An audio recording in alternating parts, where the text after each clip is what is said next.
You guys hear me now? Okay, sounds good. So my talk is called From Silicon to Compiler, and it's pretty much that. So we're going to start off with what we're doing, why we're doing this, then a little bit of architectural background on programmable logic for those of you who have not done work on programmable logic before. Then jump to a block diagram of the device. We'll start with a high-level overview of the silicon, and then we'll drill down into more interesting stuff, down to transistor level and gate level circuit analysis. At the end, I do have a live demo of firmware produced by my tools running on live silicon.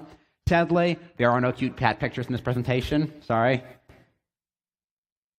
So a little background about me. I pretty much like to build and break everything. I will do web stuff if they pay me enough. I mostly like to live down in low level, a bit of Ring 0, firmware, low-level board design, RTL design, and now getting down into the transistor level. I just finished up my PhD a few weeks ago. During that time, I designed and created what I believe is the first ever college class on semiconductor reverse engineering. I tried quite hard to find another one that I could borrow notes and slides from. As far as I can tell, none existed. I'm also obviously a significant contributor to Silicon Prawn, so if you see all the guys walking around with decap chips in their shirts, say hi. I've only been with IOActive since January. A lot of this work was actually done before I joined the company, but they've supported me continuing the work, so I acknowledge them for that, obviously. So as far as what we're actually trying to do and why, programmable logic is really everywhere these days. You may not know it, but a lot of, especially high-end networking, AV, all sorts of stuff has programmable logic in it. Because ASICs these days, the tape-out costs are so high, especially for leading-edge process nodes, it usually is not actually cost-effective to make custom silicon unless you're making a huge number of them, like for a smartphone or something. For anything else, you're probably better off running on an FPGA.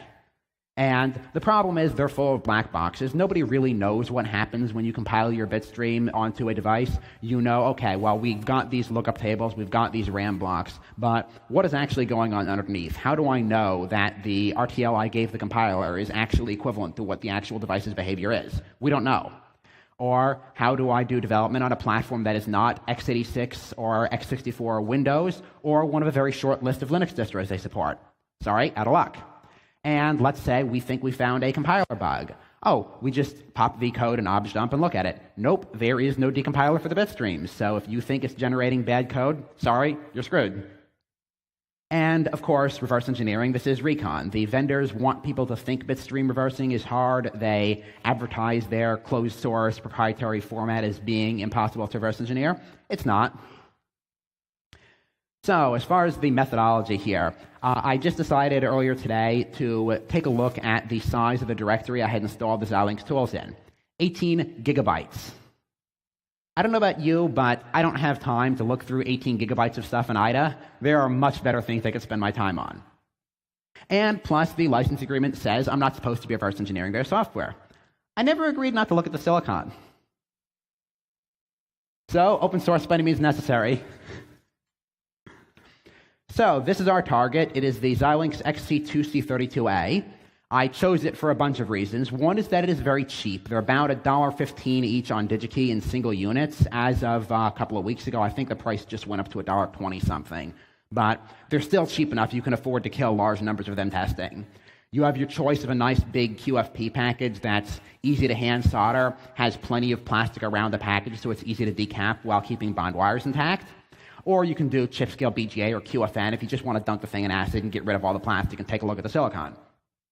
It's a nice, friendly 180-nanometer process, 4-metal UMC, so you can actually read out most of the upper metal layers optically. You don't have to bother going into the electron microscope except for the lowest layers. So that helps. It's a lot easier to use an optical microscope than a SEM. It's a lot quicker to shoot a lot of images quickly. The bit stream is also not that big. It's around 12K, so there's not really that much there to reverse.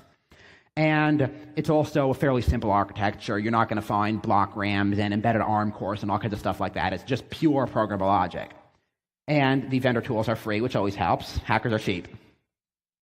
So the bitstream format for this thing at a high level, the output of the compiler is a JEDEC programming file. It's basically the equivalent of iHex, but instead of being hex lines, it's binary lines, ASCII ones and zeros.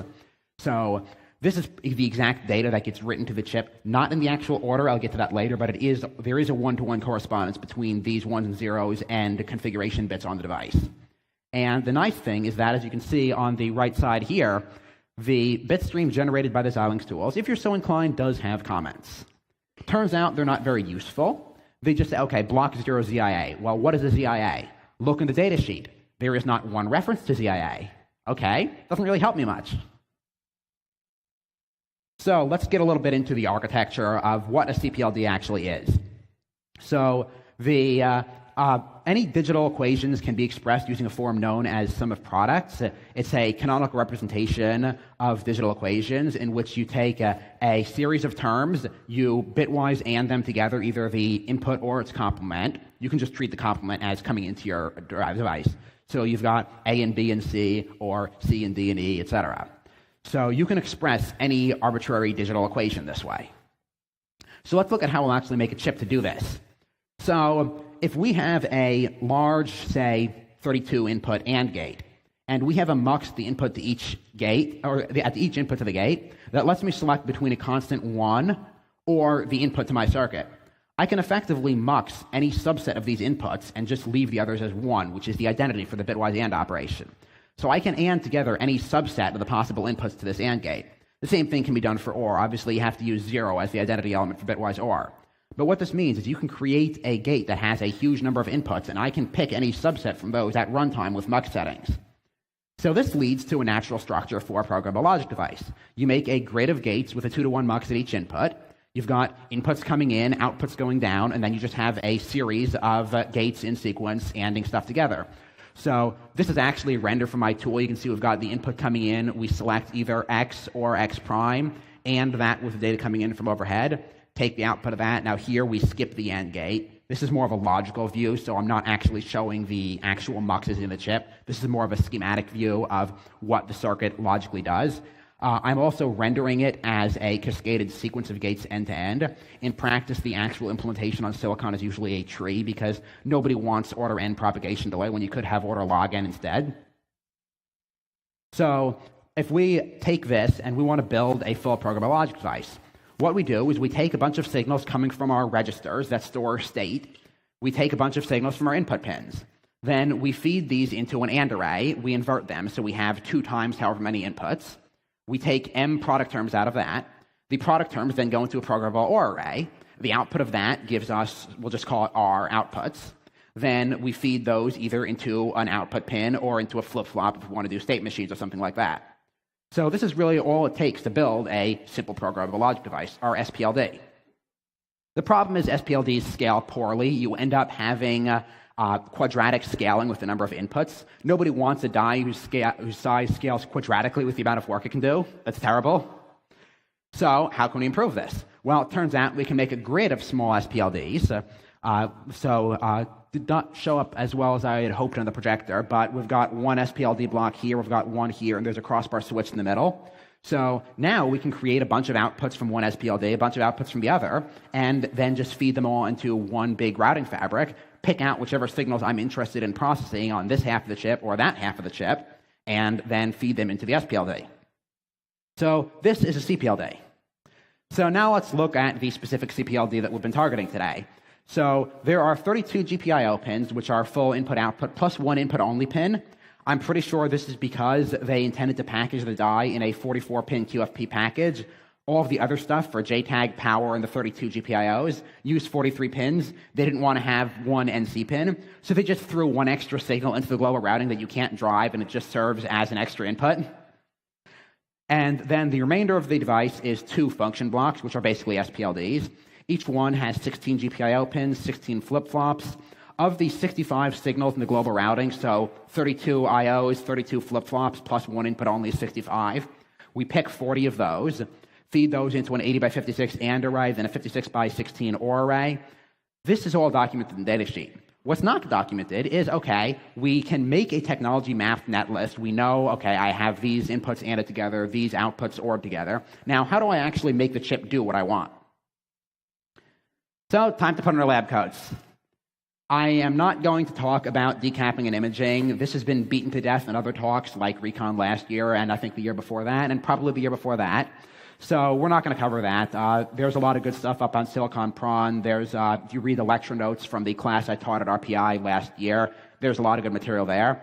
But this talk is about reverse engineering, not on sample preparation. We're not going to be teaching you how IDA works. We're teaching you how to actually reverse engineer this specific device. So here is the Metal 4 overview of the device. We can see that there is a roughly left-right symmetry. It's not exact. You can see here there's something that's not mirrored here, but up here it looks like the device is pretty symmetrical. So first impression, we've probably got the two function blocks left-right symmetric on the device. Let's go down a little bit. After we've etched off all of the metal and poly layers, we're now looking at the implant layer. This is after a process known as dash etch, which stains p-type doping either brown or it shows up raised under the electron microscope. Mainly, though, it's useful because it provides contrast in areas of gates. So you can see we've got pairwise symmetry here and here. Those are probably the function blocks. There's something down the middle. That's probably the global routing. Then there's a large memory right here. Pretty obviously the EEPROM where the bit stream is stored. Then if we actually follow the bond wires from the die out to the pins in the package, you can see these are the JTAG pins, TDI, TMS, TCK, I believe top to bottom. The TDL pin is right there. So we can conclude that the JTAG shift register probably runs left to right across this configuration area and somehow allows you to write to this EEPROM here. There's also a few smaller pads. There's one up there. There's one up there. I think there's one in the upper left. There's a total of 6. I have not yet figured out what these do. It wasn't necessary to reverse the portions of the device I needed, so that remains future work. So let's take a closer look at the function block. So we know there are 16 macrocells. Each macrocell contains one flip-flop and stores the output of one term of the OR array and has a little bit more glue logic I'm going to talk about later on. So there is 16 wide symmetry here, 16 identical copies of this. Just by looking at this, we can be pretty sure we're looking at the macrocells. Then we see some structures up here and here. This looks symmetric, this looks symmetric. This looks symmetric but different. So as it turns out, the AND array is not actually one solid block. The AND array is split in half. They've got 20 signals here, 20 signals here. Collectively, that forms 40. Then they AND the outputs of those two individual blocks together. That gives you our product terms, and then that goes into the OR array here and then out the macrocells. So now let's take a quick look at the configuration bit structure before we dive into detailed die analysis. So the programming documentation does talk a little bit about how the device is put together. It turns out that even though the JED format is supposed to be something you can actually just feed to an EEPROM program and load the device, that's not the case here. The bit ordering in the JED file is actually virtual addressing in which they abstract away all of the quirks of the silicon. So, for example, all of the AND array bits and all of the OR array bits are in the same order in the JED file for each one. Turns out half the actual AND and OR array blocks on the device are mirrored left-right. So you actually have to do address translation before you can take a bit stream generated by their tools and flash it to the chip. Luckily, they do sort of document this. There's a big Excel file they publish to people who are making programming adapters that is just a big grid of output and input and just has an entry at each cell. It says, okay, which config bit from the JED file goes to this physical address? So it doesn't really tell you much about how the chip is put together. The actual structure is 48 rows by 260 columns. There's one extra row full of configuration metadata. I'll get to that later. But it stores 7 lock bits, which some of them are always 1. I'm not entirely sure what purpose they serve. The remainder are 1 for an unlocked device and 0 for a locked device. Then there's 2 done bits, which indicate, okay, this bit stream is valid. We have a legal firmware image. The chip has been fully flashed. And it turns out also only 258 of the 260 columns are usable. The remainder are what we call transfer bits, which, as far as I can tell, you just put them as a constant 0. It just indicates, hey, this row of EEPROM has actually been programmed. We didn't abort halfway through programming. There is some documentation of this in a patent from Xilinx, but it didn't really give enough detail for me to figure out, okay, why are they doing this? And the other intuition we can get from this is that since it is EEPROM-based, then FF is going to be the state of the memory when the chip is blank. So therefore, we expect most of the memory on the device is going to be active low. So most things should be turned off when the bit is high and on when the bit is low. We just don't know exactly what that bit does yet. So now let's take a look at the actual die structure. So you can see that the configuration memory is not actually one block. We've got an array here, one here, one here, one here, and one hiding all the way over here. And as it turns out, the sizes of these are symmetric about the center, and they go directly up to the corresponding logic. So it's pretty obvious we found the memory that configures that part of the chip. The data just flows straight up during the boot process. So this configures the end in the OR array, this configures the global routing, this configures these macrocells, this configures these macrocells. We can confirm this if we look up at the metal 2. You can actually see the lines coming off the sense amplifiers for the EEPROM going up and vertically into the array, and if you trace it out all the way, you can actually see it writing to the individual configuration SRAM cells in the die. There are a few bit lines here and here, for example, that are connected in, I believe, metal 3 instead of metal 2. They couldn't fan it all out in one layer. So now let's take a look at the main logic array. If we actually look at where the SRAM cells are and count how many rows high each individual block are, we see that the AND array is 20 rows high, the OR array is 8 rows high, other half is 20 rows high, and each macrocell is 3 rows high. So that gives us a pretty good idea. We know left, right, which bits in the bit stream configure which logic just by what's physically proximate to it. And we can make a pretty good guess that since we have a 2D SRAM array here in the configuration area, we have a 2D flash array, we probably have either top to bottom or bottom up addressing. There's actually some gray code going on. It's a little more complex than that, but logically, we should have the addressing going across vertically. So if we take a closer look at the AND array, we know that there are 56 product terms. We know that there are supposed to be 40 rows and 40 complemented rows for a total of 80. If we actually count how many SRAM cells are, we'll see there's 112 bits wide, which is 56 times 2. There's 2 blocks of 20 rows each. So the conclusion is that since we know there's 40 inputs coming in from the crossbar, we've got 2 blocks that are each 20 rows high. Each row probably corresponds to 1 row of input. And then we know that the width of the array is double 56. So there's probably 2 bits per product term. One selects X, one selects not X, or maybe some sort of other code. As it turns out, it is one hot coded. I just figured this out by experiment. It was pretty easy. Just try one, see if it works. If not, try something else. There's only 4 possibilities. So the OR array turns out to be 56 AND terms, 16 outputs. If we count the config bits, it's still 112 bits wide. It's the same, coming up off the same EEPROM, but it's only 8 rows high. And there's only 56 inputs. Since the OR array does not have an X and X prime input, my conclusion is that we still have one hot selecting for one particular input, but we do have 2 actual arrays of the OR array interleaved in one configuration row. Again, a little tinkering was pretty simple to figure out the actual bit ordering. So now let's take a look at the macrocells. There are 27 configuration bits per macrocell. If we look, you can see there's 160 SRAM cell, 160 SRAM cell, and so on. There's a 9x3 grid. It turns out this 9x3 grid does not actually control one macrocell. The bottom 2 rows of this RAM control the bottom one. This goes to the upper one. This threw me off a little bit when I started looking at the circuit, but it turns out that, yes, it is 27 cells. Yes, it is 9x3. No, the 9x3 structures in the die do not actually correspond to this. So this makes intuitive sense. The EEPROM at the bottom of the die is, well, okay, it's 10 bits wide, but we know one of them is a transfer bit. So the other 9 bits go directly up to here. I've figured out a significant fraction of the functionality, not quite all. There's still some clocking stuff I'm a little unsure on right now. These also configure I/O buffering and stuff like that. So there are lines coming out from these to the side of the device and controlling the I/O buffers. Now, I will, as a quick aside, jump into the security bits. We know there are 9 done bits and lock bits somewhere on the device.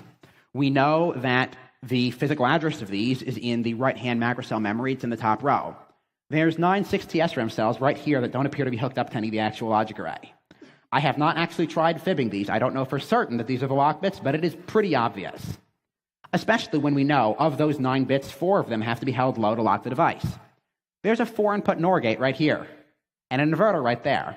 I wonder what happens when I cut that line. I don't know. So now we'll get to the global routing. So we know between the left and the right halves of the AND array, there is something. We know that it is 20 configuration bits high for each half. We know it's 16 bits wide. We don't know anything more than that. The datasheet has about 2 sentences that talk about the global routing. So we have no idea whatsoever how it works. What we do know is that of those 65 signals coming in, we know that 20 of them go to the left function block, 20 go to the right. Those subsets may or may not have any relationship. And we know since it's 16 bits wide, we probably have 8 bits selecting what goes left and 8 bits selecting what goes right. So now here's the question. How do you make a 65 to 1 mux with 8 bits? If you just had 0 to 65, you'd only need 7 bits. If it was 1 hot, you'd need 65 bits. So what sort of strange perverse code are they using here? The datasheet is of exactly no help. Well, time to get dirty. So if we jump into the electron microscope and take a look at the implant layer after dash etch, so you can see these areas here show up raised. Those are P-channel. These are N-channel. You can see that it's slightly lower. The raised areas are the individual channels for the FETs. This is zoomed out. The original image is a lot higher resolution, but I can't really fit it in the projector. So this is the implant layer. What we can see immediately is that there's some sort of symmetry going on, both horizontally and vertically. If we jump up to metal 4, we see that there are 6 small buses of 11 signals each. The rightmost is 10. All right? 5 times 11 plus 10, what's that, anybody? 65. There are 65 signals going into global routing. I think we found them. So I spent quite a while in Inkscape vectorizing this. My automated tools are not quite as well developed as I had hoped. So it did take me a while, but I do now have a full vectorization of the entire global routing matrix from implant layer all the way up to metal 4. The little gray boxes are not actual layout. They're standard cell outlines. So we've got a inverter here, another inverter here, another inverter here, and so on. So we can see that there are 6 identical blocks going left to right here. There's 2 weird blocks over there that are identical to each other at first glance, but not identical to the rest. Okay, this is starting to get interesting. So those big drivers on either side are pretty clearly the buffers driving the PLI. We've got a fan out of 112. We need a fairly big buffer. There is, I believe, 20-some fingers on this last inverter, so that looks like a high fan-out driver. It's actually a 3-stage inverter because the low-level stuff in the programmable logic doesn't actually have the drive current to drive that much gate capacitance. So they actually have a 3-stage driver inverting it again and increasing the current, inverting it again and increasing the current once again to actually drive the output. And of those 8 blocks, each one contains 2 SRAM cells. So it seems to make sense that we've got 8 blocks. We know that we have 8 bits controlling the left output. We have 8 bits controlling the right output. So we probably have 1 bit per block controlling what goes left and 1 bit controlling what goes right. Then there's 6 identical blocks, and there's 6 groups of wiring up in metal 4. So there's probably some sort of correspondence going on here. Again, we don't know what it is, but we know there's some relationship. So now let's take a look up at metal 3. So we can see there's power and ground routing here. We'll ignore all of that for now. But there are sets of 1, 2, 3, 4, 5, 6 vias per row. What's more interesting is there are always 6 vias per row, but they're not all in the same place. So there is, if we actually trace it out for all of the rows, each one of those vias is under each of the metal 4 groups. There is exactly 1 via in each row column intersection, but not at the same place. So now I finally realized what is going on. The routing matrix is not actually a full crossbar. It is a sparse crossbar in which, of the 40 rows, each row can only pick 6 of the 65 inputs. But there's a different subset for each one. And the end result is that using all of these subsets, you can select any unique subset of 40 of the 65. But you don't actually need a 40 by 65 crossbar. So now let's take a look at how the actual implementation works. We have a pretty good hunch as to how this is structured at a high level. We don't actually know what the implementation is. So I do apologize for some of the misalignment. This was a quick tracing, and so not all of the vias and metal layers line up exactly. This is not meant to be something you can clone the chip from. It's meant to be something I can figure out how it works from. So you can see there's a big pass transistor here. We've got the signal coming in from the upper layer here and here, and then we've got an output of the mux here. There's an SRAM cell that goes through a 2-input NOR gate and then drives that. So if we put this all together, what we see is that each row is indeed an 8-to-1 tri-state box mux. So there's 1 pass transistor that selects each of the 6 possible outputs for a row.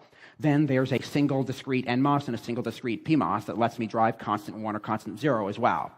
It turns out that the driver for constant 1 is active high, all the rest are active low.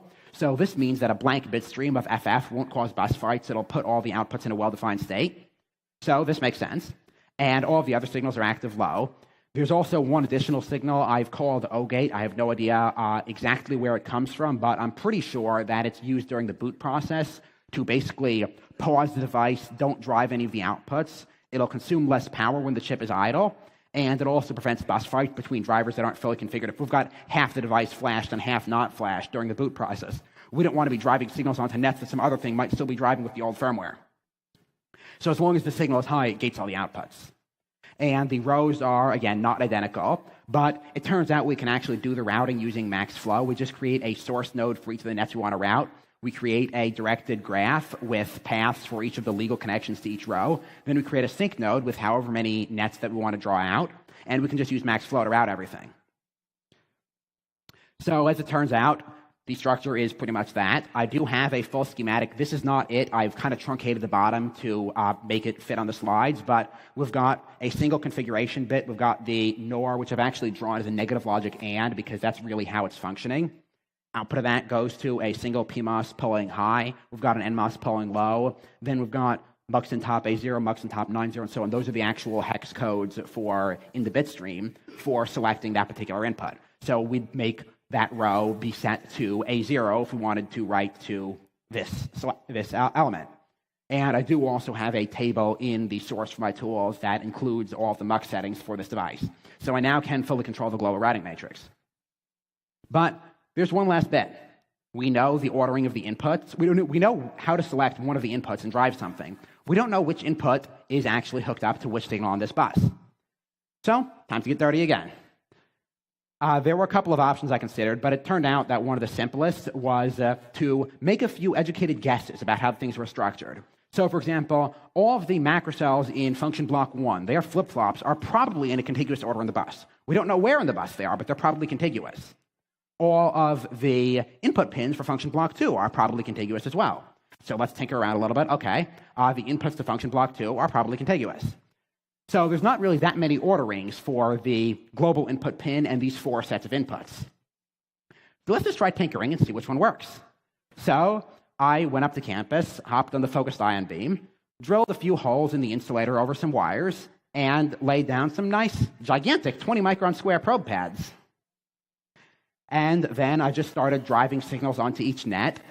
Here's the code I'm using. It's just a counter going from a 2 megahertz input, dividing down to, I believe, a 2 hertz LED. And then I have one signal before that. So 4 hertz is on a specific flip-flop that I've constrained the tools. I'm like, okay, here, function block 2, macrocell 5. So let's see.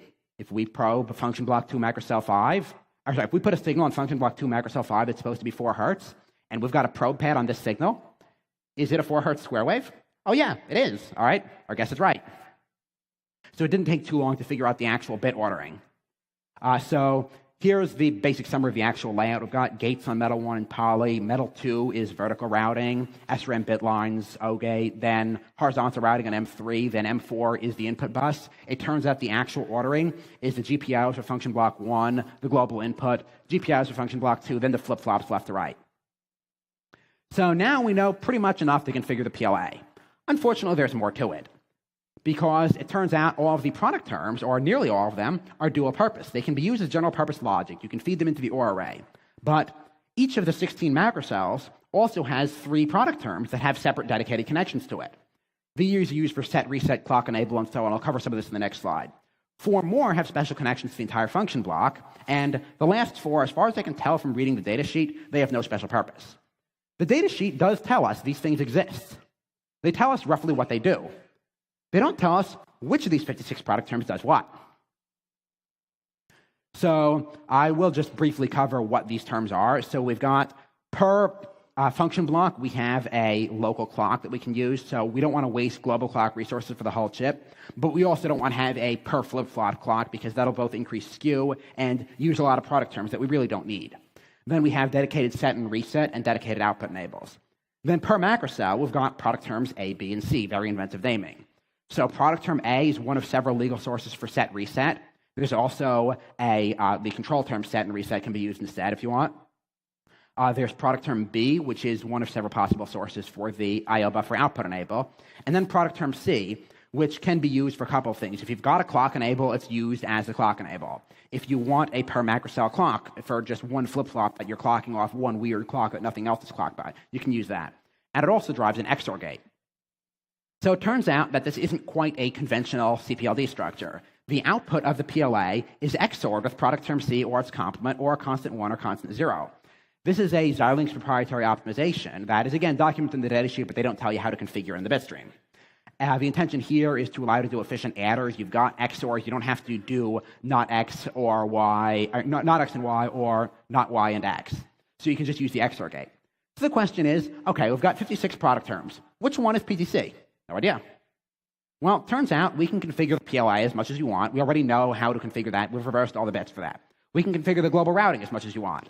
And it's fairly easy to generate a bit stream that is known to use product term C from the tools. All we have to do is either synthesize something with an XOR in it, or it turns out there's actually an optimization of the tools. If you are not using the OR array, so say we just have Y equals A and B. It turns out that if we set the if we set the OR array to output a constant 0, and then we XOR that with product term C, we no longer have the OR array in our critical path. So you can shave about 500 picoseconds off the propagation delay by doing this. The compiler, trying to optimize speed, does this by default if you're not using the OR array. So therefore, just by creating an equation like Y equals X in your source code, you can trivially produce a bit stream that uses product term C. So all we have to do is say, okay, let's make something that uses product term C. We'll spam these black box macrocell bits into all of the outputs and just start feeding inputs into various product terms until we find one that hits. Well, it turns out it is zero-based term 3n plus 10. Unfortunately, I have things called customers that kept me from working on this project as much as I would like, so I never actually figured out what product terms A and B are. I'm pretty sure that they're either just above or just below product term C. I don't know which. The control terms, if you remember, product term C is 3n plus 10. So below number 10, none of these terms are actually being used for anything in PTABC. So the control terms are probably among the first couple of terms. But again, I have not actually had time to figure out which is which. One more wrinkle is that there are some global configuration bits. So if you remember, we've got the structure of the die on the left side and the right side. We've got the function blocks. On the top, we've got global routing. On the bottom, we've got global routing. So that pretty much makes a big donut shape. In the middle of that, there's wasted space. But no, it's not actually wasted. There's 22 single configuration bits in the middle of the die. We know 3 of them control the VT for the I/O banks. The device has 2 I/O banks, but the original XC2C32 only had 1 I/O bank. So they did a clever hack. They are now bitstream compatible with the 2C32. They added 4 more configuration bits. So the way they did this is they have 1 global bit. If this bit is set, then it'll use the old school XC2C32 configuration setting for this. The newer ones are 2 additional per bank bits. So it actually just does a bitwise AND between the global bit and the per bank bit. If you erase the device and you don't program these last couple of fuses, then you will get the default XC2C32 behavior, in which you've got 1 I/O standard for everything. If you're compiling for the 32A, now you set that other bit as a constant 1, leave the other one set the way you want, and now you get the ability to set VT for each bank independently. So it's actually pretty clever. Then there are other miscellaneous things that are there. The comments in the bitstream were a little bit helpful for this. So I know there's 3 bits that configure global clocking, 2 bits that configure global set reset, 8 that configure global output enable. I do not actually know what the coding for these bits are at this point, so there's still some work in progress going on. Now I will get to the actual toolchain that I'm producing. I've called it Libcrowbar after the Flying Crowbar project on Silicon Prawn. The goal is to, in general, produce open source tools for programmable logic. It does need a lot of refactoring and tweaking. It does not do nearly everything that I want. It only supports the 2C32A right now. We can scale to other devices. The 64-cell device is pretty much just a scale-up of the 32. I've decapped it. I've looked at the top layer. It's just a 2x2 grid of function blocks instead of 1x2. The ROM for the routing fabric will have to be decoded separately, but that shouldn't take too long. The ordering of the bits will have to be decoded, but again, that shouldn't take too long. I can probably just brute force it. And the macrocell configuration and everything else is pretty much exactly the same.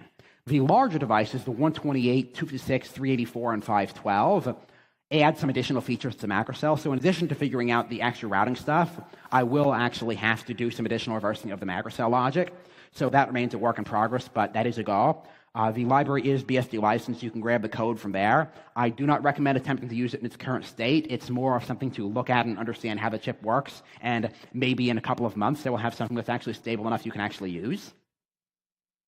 But I do have a quick usage example here. So we have a bunch of I/O pins. We select P8, P6, P38, P37, whatever. Then we get the IOBs for each of these. We can now select the I/O standards, some output enables. We're not going to use termination. We're not going to use Schmidt trigger. These are all bits in the macrocell that I was able to figure out. There are still quite a few related to clocking that remain unknown at this point. And then there's quite a bit more going on below this. I can pull up full source if anybody's interested in looking at it. But the end result is that I can go from an in-memory technology mapped netlist created like this as C++ objects. I can then place and route this, produce a valid bit stream, flash the device, and have it work. I can also go the other way around. I can go from a program device, I can read out the bit stream. I can turn it into an ASCII art schematic, and I can turn it into synthesizable Verilog, as long as you're not using the features I haven't yet reversed the functionality of. The remaining thing in the forward tool chain is I would like to integrate with Yosis for synthesis, take the output of Yosis, do technology mapping on that, and then feed it into Libcrowbar. At that point, I will have a full Verilog 2-bit stream toolchain. I'm not quite there yet, but it's coming close. The other tool I've made, if any of you have used Plan Ahead from Xilinx, I called mine very inventively FC Plan for the Flying Crowbar floor planner. So it is a floor planner and physical layout viewer. I currently only have rendering for the AND array and the global routing. The OR array, I do have the functionality reversed. I have not written the code to actually draw it, but I can actually open up a bit stream and look at the individual settings in the AND OR array. The Macrocells also, I've reversed some of the bits, not all of them, but I have not yet written code to actually render the appearance of them as, checkboxes for, okay, this Schmidt trigger is enabled, the terminator is enabled, the slew is fast or slow, and so on. So those all remain on the wish list at this point. The configuration bits are known. You can access them from Libcrowbar. You cannot do so in the GUI. So here's one more view of FC Plan. This is showing, as you zoom out, the product terms shrink down to smaller columns. You can see the full global routing matrix here. This is the actual VIA pattern. It doesn't show up as well on the projector, again, as I would have liked. But you can see the actual MUX bits in there. When you zoom in the tool, you can actually see the signals coming in from the global routing, going out through these vias and into the AND and OR arrays. Before we get to the demo, I do want to thank John McMaster from Silicon Prawn. Hi, John. He did most of the large-scale optical imagery for this. He also did the dash etching, which was very helpful. Then Ray Dove and Brian Colwell at RPI run the material science lab and the clean room, respectively. They were quite helpful when it came time to getting access to the electron microscope and the clean room and so on. As far as I know, I am the only computer science student there who ever ran the electron microscopes.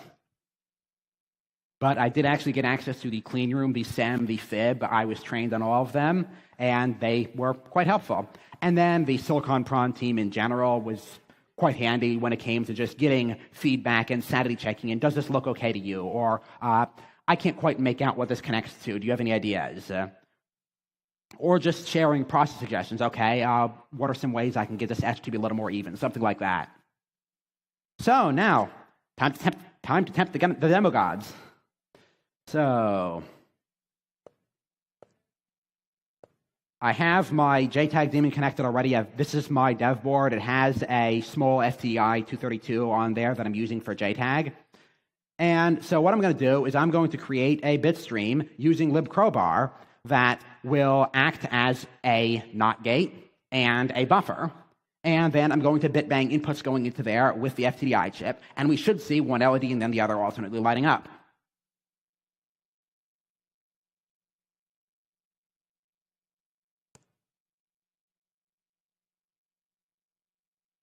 I don't know if you guys can see.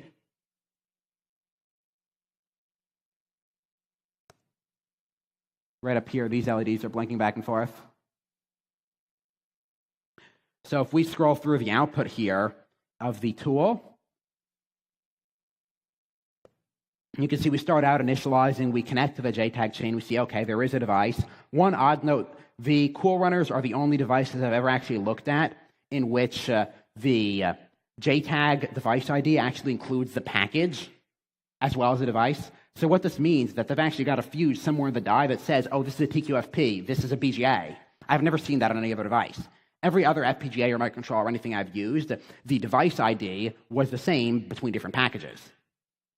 Anyway, so we confirm, okay, yes, the FTDI chip has GPIOs on it. We generate our net list. We figure out the actual function block and macrocell locations of the I/O buffers we're using. Then it runs the fitter through I/O banks, macrocells, function blocks, does global routing, repeats for the other function block, does global routing for that, confirms, okay, fitting is complete. Took 620 microseconds. If any of you have used the Xilinx compilers, they're not that fast. Then we finished generating the bit stream. That's kind of slow right now. It took a couple of milliseconds. I'm pretty sure I can optimize this. Mind you, this is a debug build with profiling turned on, so it'll be a lot faster if I actually compile the optimizations. Then we actually configure the device. We verify, okay, yes, we are talking to the right device. We've got the right number of fuses. We erase it. We make sure it's blank. And then we just bit bang the out as 0 and 1, and it confirms that the loopback going back to the FTDI chip does have the values we expect. One of them is X, one of them is X prime. So that looks good. Now let's see what happens if we actually want to reverse this. Let me see if I can up the font size. Can people read this? I'm guessing no.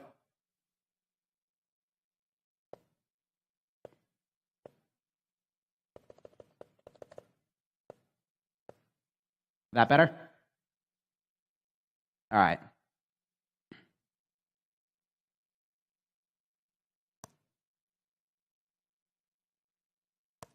So this is what happens when we actually try dumping the bit stream. This is not the same bit stream. This is a different one. I just picked at random I had sitting around. So we have a nice ASCII art schematic showing all the inputs coming in from the PLA, or coming in from the global routing. Each of these represents one connection. That's one configuration, but it's actually connected to something. We have the X and the X bar outputs. Nice big grid. Then 56 product terms to the OR array. We've got outputs going to the macrocell array. This table looks a lot nicer at 1080p when your font isn't quite so big. But I do actually have details on, okay, this output is floating. This one is configured as an input. This is an input. This is an input. There's an output in here somewhere, probably on the other one.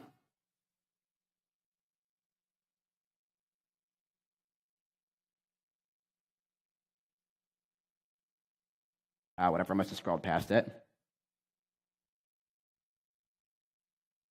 So now on the output, we have the I/O standards. It turns out even though there's about a dozen I/O standards you can pick from its synthesis time, in the bit stream there's only two. There's the high voltage and the low voltage. So there's 1.8 and 1.5, and there's high voltage.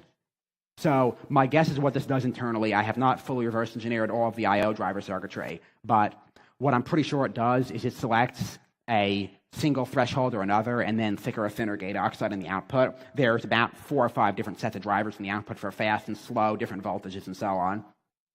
I haven't actually done TEM cross-sections and measured VTV's transistor or anything like that. It wasn't necessary for this. And then we've got a bunch of stuff here for the global clock muxes, global set reset muxes, and everything, and all this remains unknown. I know roughly, I know which bits these are. I don't know what the functionality of those bits is. And then, let's get to the fun part. Let me actually switch to the adder test.jed file. This one has a simpler, this is a 4-bit adder, which will make a lot more sense than the 32-bit adder I was showing the other one.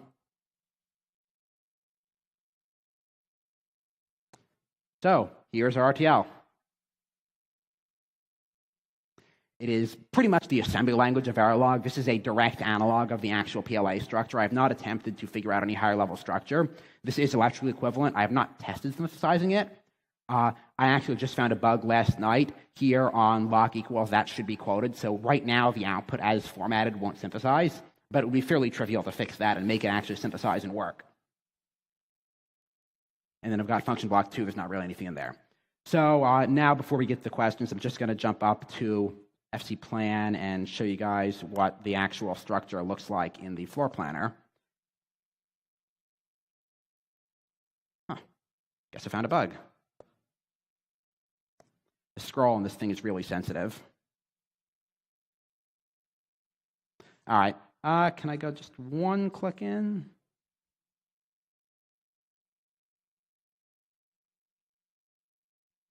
All right, that's probably good enough. So you can see what we've got. Initially, we're bypassing all the inputs, so we're not using the first couple rows coming off the global routing. Then down here, I've got one signal coming in. It's hooked up over here to X. It's hooked over here to X prime, goes into the AND gate. Then we go down there and so on. So we do actually have a full physical layout viewer at this point. So now I'm just going to jump back to the slides for just one or two more before we get back to...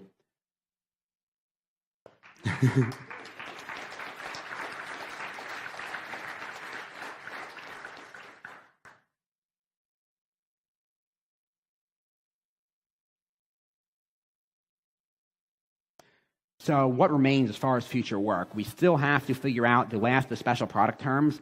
There still are about 6 or 8 bits in each macrocell that we have not yet figured out the functionality of. There's still some more in the global devices, the global bits. And as I did mention, there is a little bit more I need to do to support larger devices. As far as the tool chain, I want to do more work in the decompiler. My long-term goal with this work is to integrate with some other bitstream reversing projects and so on and create the IDA for hardware. I would like to be able to go from bitstreams for Cool Runner, bitstreams for Spartan 6, bitstreams for Stratix 4 and everything, and go from that up to a device-dependent technology map netlist, abstract it up to a device-independent netlist, something more along the lines of LLVM IR for hardware, and then do higher-level analysis on that. Figure out, okay, this combination of XOR gates and muxes looks like a 32-bit adder. This combination of stuff looks like a 10-to-1 mux. This combination of stuff looks like a Cortex M3. I would like to eventually be able to have something along the lines of FLIRT here.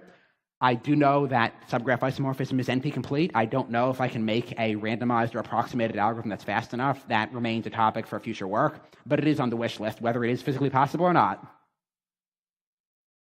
So at this point, I'll take questions.